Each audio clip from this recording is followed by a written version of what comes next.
Hello and welcome or welcome back. Good evening. Hopefully everyone is doing okay. I'm doing pretty good. I was able to get out at a decent time today for work, so I'm very thankful for that.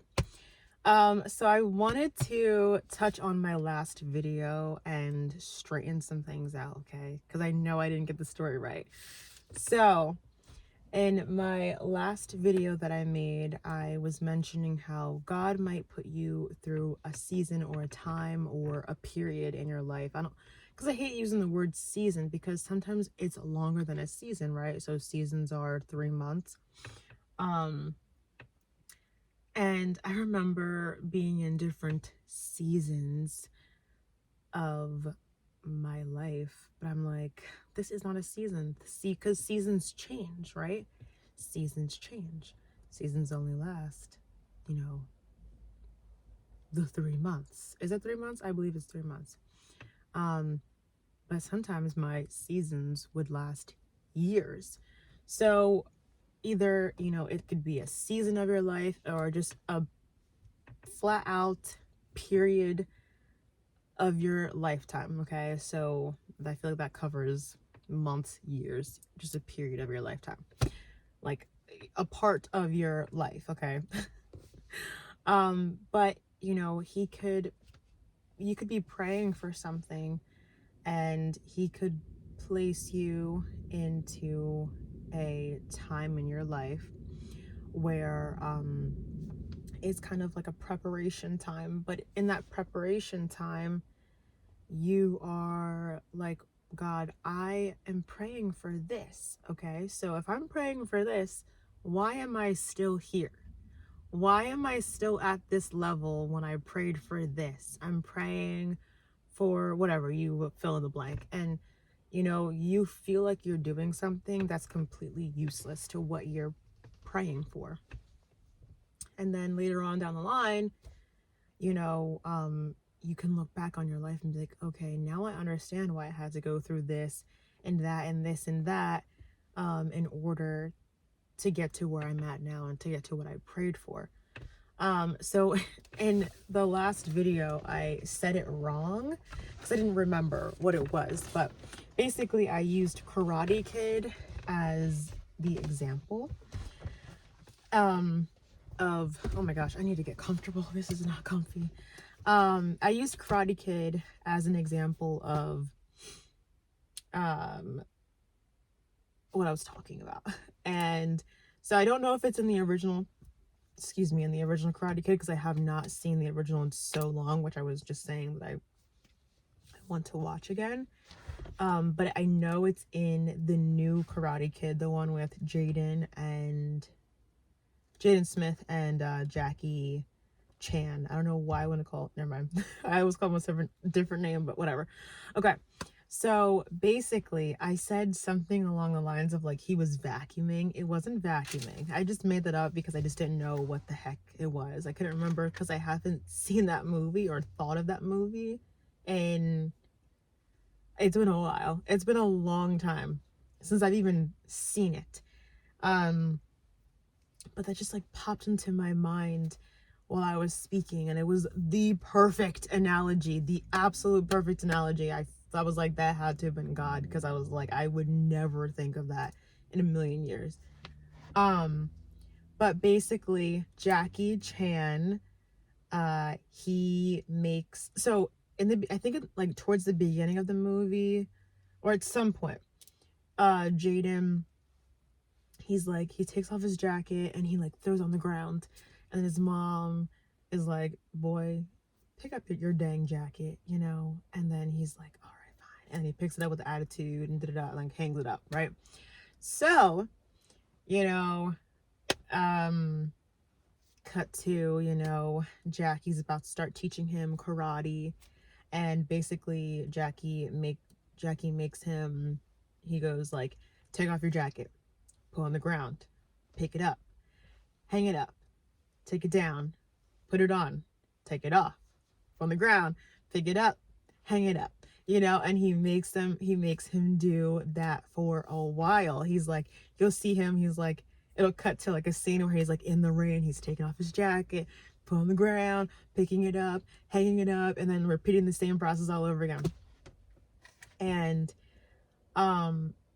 so he's doing that for a while, like not even touching this. Well, he's thinking in his mind he's not even touching the surface of karate. He's thinking that he's not even being trained. In fact, like he says something to Jackie. He's like, dude, why am I even, you don't even know karate. He's like, that's why you have me doing this, because you don't even know what you're doing, da da da. So then Jackie, eventually gets to the part where there was a reason as to why he was taking off his jacket, putting it back on, hanging it up, da da da, all this stuff. And it like shows, obviously that clip, it's on YouTube. So if you want to check it out, you can check it out. The whole clip's on YouTube.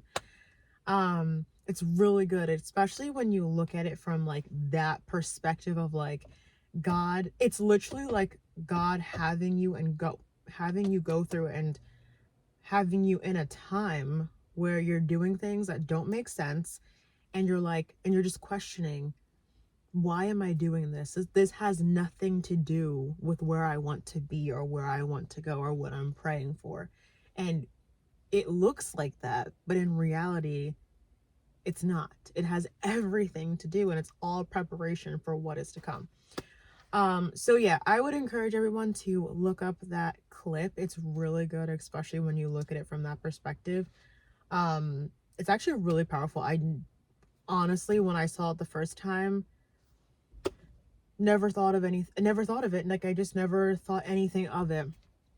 And still, up until that moment, I had never thought anything of that.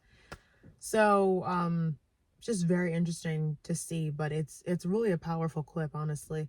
And basically Jackie Chan is like, he's like, kung fu isn't just, whatever, I don't know if he said sport or whatever, or just something that you do. It's a way of living, it's a way of life. Kung fu kind of, creeps into every single aspect of what you're doing. And yeah, so it was able to show the bigger picture of why he was doing those things that seemed so pointless and so useless. It's a really powerful clip. Like I said, you should go watch it, because then you can actually see the visuals of it, and definitely it'll explain it a lot better than I did. So yeah, I just wanted to correct myself because I said vacuuming and it wasn't vacuuming, even though that's not really that big of a deal, but still. But now I have better context of what was actually happening. I was explaining it without even watching it beforehand. I mean, I saw it a while ago, just not recently. What the heck? But I wanted to touch a little bit on Judges today, because I'm in the book of Judges, and it's been such a great book. So I've already read this book already, but I read this last year, and I'm getting through the whole Bible. But so I have almost 14 books left. I'm almost done the book of Micah right now. And I'm sorry.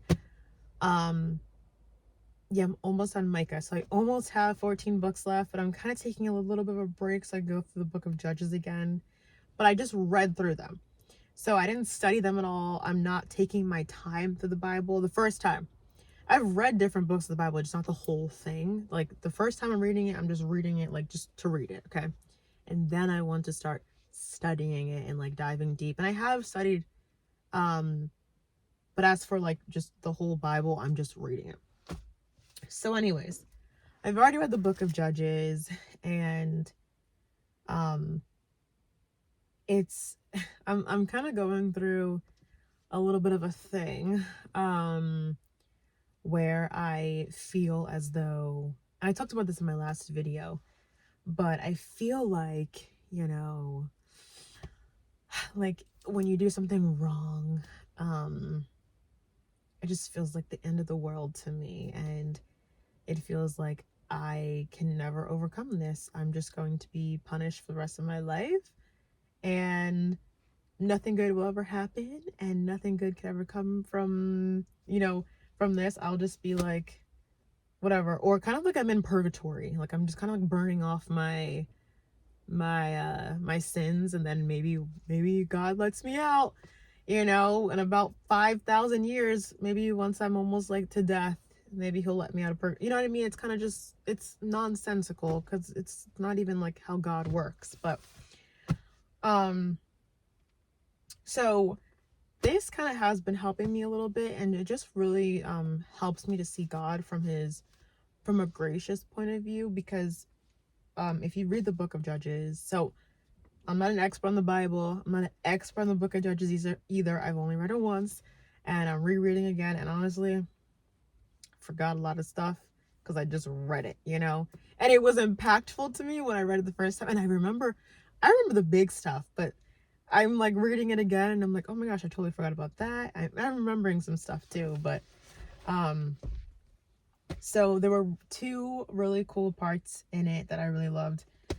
So far of what I'm reading, I'm like, I think I'm up to like chapter 6. I don't think I read, wait, did I read all of chapter 6 or no? I stopped because I wanted to go to bed because it was like 11 something. Excuse me. But basically in the book of Judges, you see the Israelites, the older generation passes away and then a new generation comes in, and they basically just forget about everything that the Lord did for their ancestors. They end up, disobeying God. They end up serving and worshiping idols. And they end up just doing things that are not pleasing in God's sight. So then God basically kind of removes himself, and he's like, all right, well, my hand of protection is no longer going to be on you. So then, he allows them to be taken captive or exiled or oppressed, whatever word. I see these different words in the Bible, like they use like oppressed, they use like I said, taken captive or exiled. Those are the words that are being used that I've seen. So for a certain amount of time, like basically another tribe or town or kingdom rules over them, and they're being oppressed. And then eventually they end up crying out to God, and then God hears their cries, and he sends someone to conquer whoever is ruling over them at the time, and then they're able to live in peace and safety for a certain period of time. And then they fall back into the cycle again, where they start doing the same things. They start worshiping other gods, they start disobeying him, they start doing exactly what he told them not to do. They don't acknowledge him. And then God's like, okay, well, here we go again, and hands them over basically. And then they'll live like that for multiple years, and then they'll cry out to God, and then God will send another person to come and save them. And then they do that again and again and again. And it's like countless times that they do this in the Bible. And so two things that were really cool is the fact that God used a woman. So the story where it's like Deborah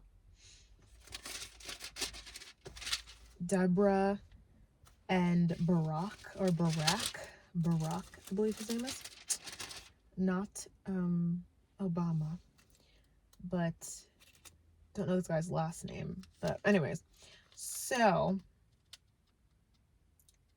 where am I? So she is a prophet, and she's just like, the victory of this battle will not be in your hands, it will be in the hands of a woman. So it's really cool how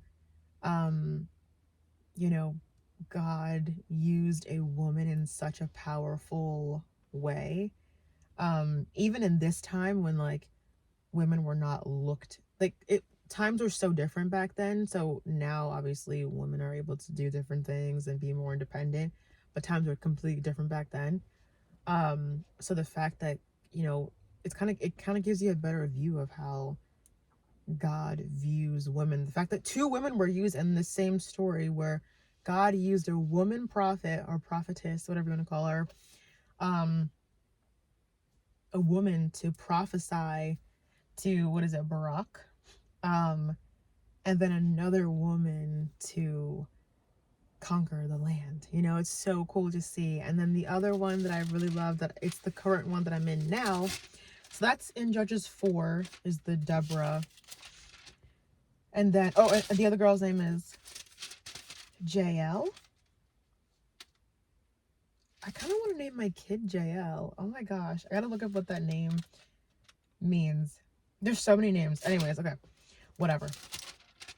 I think that's her name. Hold on. Let me confirm. I don't want to give fake news. Let's see. Hold on. Where am I? Yep. Jael. So this is how you say her name. Okay. So then we see Gideon. And the reason why I think this is really cool is, hold on. Okay. Let's get to it. Okay. Now I'm getting excited. So, hold on. I can't get comfortable. Oh my gosh. Like, when my Bible, this Bible's so big too. Like, I like my other Bible because it's smaller. This is like huge. Oh, okay. So, where am I? Gideon. Is this where the angel of the Lord? Hold on. So the Lord delivered. And the Lord says, I brought. Okay. Now an angel of the Lord came and sat under the terebinth tree, which was in Ophrah, which belonged to Joash, the Abizrite,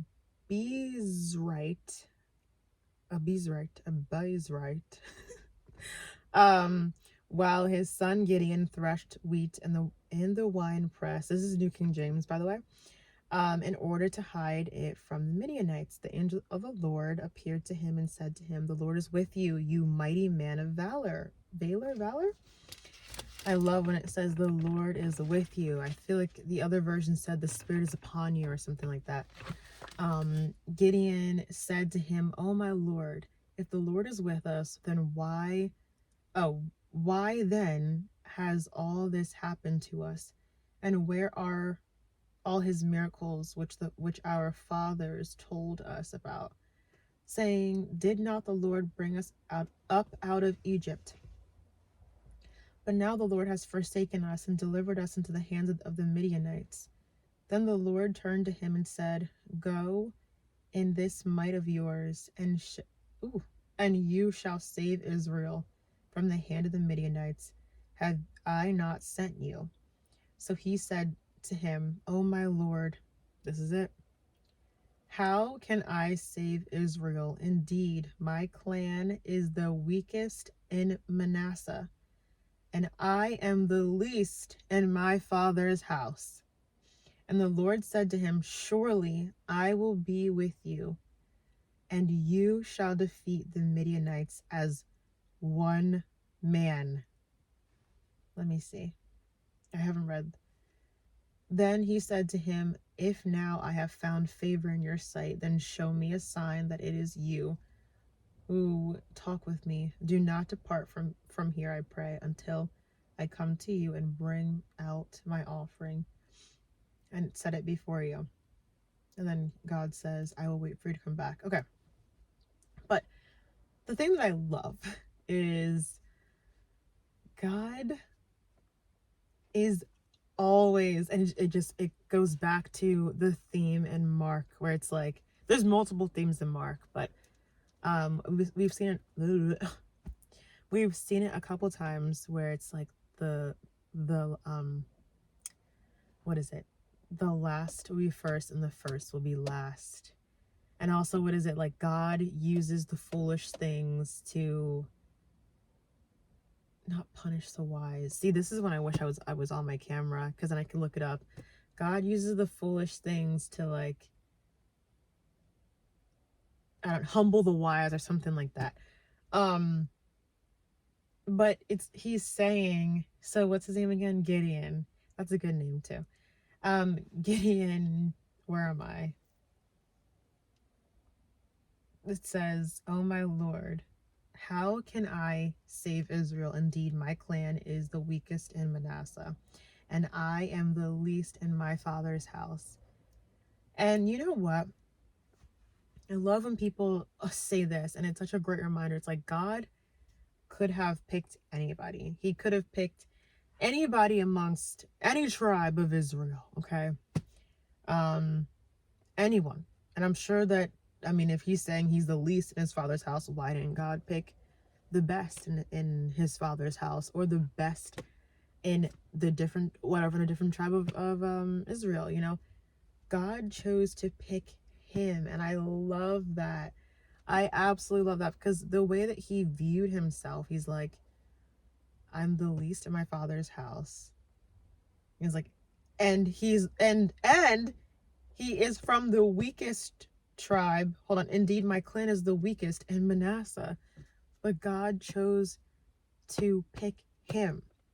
And it's the same thing with, like, what was it in the book of Exodus when he chose Moses, and Moses is like, God, how am I supposed to speak to Pharaoh? First of all, he didn't say I'm a nobody, but it's kind of just like, who am I to speak to Pharaoh? And then also he's like, I have a stuttering problem. I don't have clear speech, and he's second guessing himself, and it's like, it just is such a big encouragement, because God does not look at, oh, you're the highest. He's not impressed. He's not impressed by what man is impressed with, and what man loves to show off. He's not impressed by that.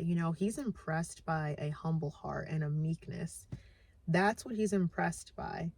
And I always love that. I love that. Not that I love that he's like viewing himself as that, but I love that God chose him and chooses people despite how they feel about themselves, and despite where they come from and their background and their history. Like, he can use everyone, and we see throughout the Bible that he uses different people with different stories, different tribes, different weaknesses, different strengths, to do big things, even the smallest in human sight. And David, what was it? I mean, I need to refresh my memory on everything, but I feel like I don't want to give false information, so maybe I shouldn't even say it, but I believe that when they were picking someone, they were like, why are you picking David? He's like this little scrawny thing, but look at what David did. Like, don't really, don't quote me on that. I need to refresh my memory, but I believe that's how it went. So yeah, it's just so amazing. I haven't finished everything. I've finished it already, but I'm refreshing my memory on what happened. So I stopped there actually last night, because it was 11 o'clock at night. I was getting tired, and I was like, I gotta go to bed because I have work tomorrow, whatever. Anyway, so excuse me. But I absolutely love that. I just want to see, is there anything in the insight at the bottom on that? I just want to see what it says. What verses are they? Hold on. 14. There we go. 14, 15. So that's okay. So there, 14 through 16 says, and I love that. Surely I will be with you. God told Gideon, and God promised to give him the strength he needed to overcome the opposition. In spite of this clear promise for strength, Gideon made excuses. Seeing only his limitations and weaknesses, he failed to see how God could work through him. And how often do we do that? How often do we focus on our own shortcomings and our own weaknesses? I'm guilty. Listen, I'm speaking to myself, okay? I never am like preaching at, whatever. And I'm not speaking from a place of like, oh, I have it all together and I'm this mighty warrior of God. Like, I have my own battles and struggles. So it's coming from a place of like, I get it. So but yeah, how often do we do that where, we are just like, oh my gosh, and I'm guilty of it today, even just today, where I'm like, I feel like God has called me to do something, and I'm like, oh my gosh, but it's always a but, it's, but it's like, oh, but I'm this or I'm that, or because it's me, you know what I mean? And it's just like that second guessing, focusing on our weaknesses, focusing on our shortcomings, as if God is relying on us, as if the responsibility is on us. If God calls you to do something, it's his responsibility to show up. You're just being used as the vessel. It's his responsibility to show up, to show his power, and to work through that, and to what's the word, like, to give success to that situation, you know, as to like what he's calling you to do. That is not on you, you know, it's all on God, but we choose to put that pressure on ourselves, and we're just like, oh my gosh, but I can't do it because of this and that. It's like, God's like, this ain't even about you, bro. It's not even about you, you know? Anyways, so like Gideon, we are called to serve God in specific ways. All nope. Although God promises us the tools and strength we need, we often make excuses. But reminding God of our limitations only implies that he does not know. Hold on. But reminding God of our limitations only implies that he does not know all about us, or that he has made a mistake in evaluating our character. Don't spend time making excuses. Instead, spend it doing what God wants. Girl, if that ain't a read, I don't know what that is, okay? But yeah, I love this. I'm so happy I'm rereading this. It's so good. It's so powerful. And I'm just really excited to read more, because it just keeps going and going and going. You just see like all these things. It's like, then the Israelites forget about God, and then they come back and they cry, and he saves them, and then they forget, and then they cry, and then he saves them, you know. But you really see God's grace in all of this, because God could literally be like, God knows all things. God knows that they're gonna do it again, but yet he chooses to allow them to get a break from the suffering that they're having to endure throughout that time of captivity, and others are ruling over them, and he settles them. They're able to settle in a land that is theirs for a while, and they would be able to live in peace longer, but then they end up rejecting him. They don't acknowledge him. They start worshiping other gods. And you know, we are guilty of it. The Bible is something that is so relatable, and I know people think it's not.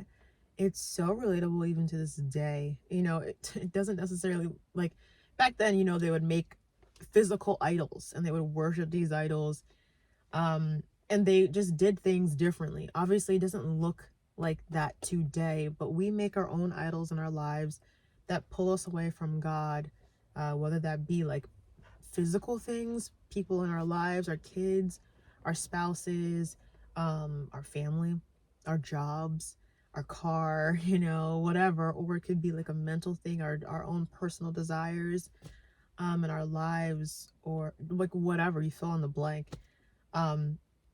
But we create our own idols. So maybe it's not us, you know, sitting in our room, like, I don't know, I guess I wouldn't sit in my room and weld, but, you know, going somewhere and like welding out an idol of something and bowing down and worshiping to it. But like, we submit ourselves to other things that we should not be submitting ourselves to. So it's still very, very, very relatable when you can look at it from a different lens, you know. Because we're guilty of this today, of like, and even just forgetting about what God has done in our lives. I've talked about this before, where it's like, God will do something in our lives so powerful, so miraculous, so amazing, it's just like, we can't even deny that this was God. You know, it's, how can you deny something? Certain things in your life, you're just like, there's no other way for me to explain it, okay? This is a miracle, this is miraculous, this is supernatural. Like, I can't even deny that this was the Lord, you know? And then, you know, not soon after, maybe something else happens, and then you're doubting God, even though he just brought you through a season of this, or, you know, he just healed you from this, and now you're questioning him. So, or maybe you're turning your back on him. You know what I mean? It's just, we're human beings, and these things, they happen. But nothing is new under the sun. So what happened back then still happens today. It just looks different, but it's the same thing, because there's nothing new. It just looks different. We're just doing it in different ways than they used to do it, but it's the same thing.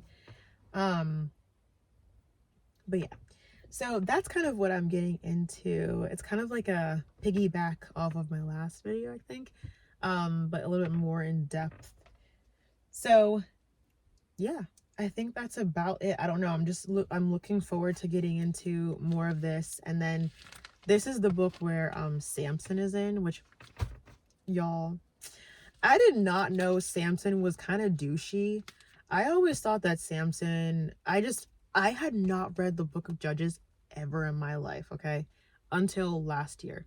I've read parts of it and Bible verses, and then maybe if like a pastor did a sermon on it, you read some Bible verses from it, but like I never read the whole thing. I never read the story of Samson. Y'all, tell me why. I did not know Samson was like that. I thought he was, I don't know, I thought he was a better man. I was like, Samson's quite questionable. He's very questionable. I did not know he was like that. Yeah, it just definitely painted, it gave me more of a reality of who Samson was versus who I thought he was, just from reading bits and pieces of his stories, or the story, or like, hearing sermons or something. We always heard about his strength. I never really focused on his character. So I think that's why. But it's a really interesting story. I love that. I didn't know that like an angel of the Lord came and visited Samson's parents, and then I don't know, it's a really cool story. There's like a lot of things just from that story that I got good things out of. Yeah, it's really cool. So yeah, I'm looking forward to reading this. I'm looking forward to finishing Micah, Lord willing, of course, and then I will have 14 books left. I have like the major books. It's like the longer ones that I have left, so it might take me a little bit of time because I don't really have the time to just sit and read all day long. I wish I did. And it's a little bit hard for me to read like a lot at a time. But yeah. Anyways, I am looking forward to it, and yeah, until next time, I will see you guys.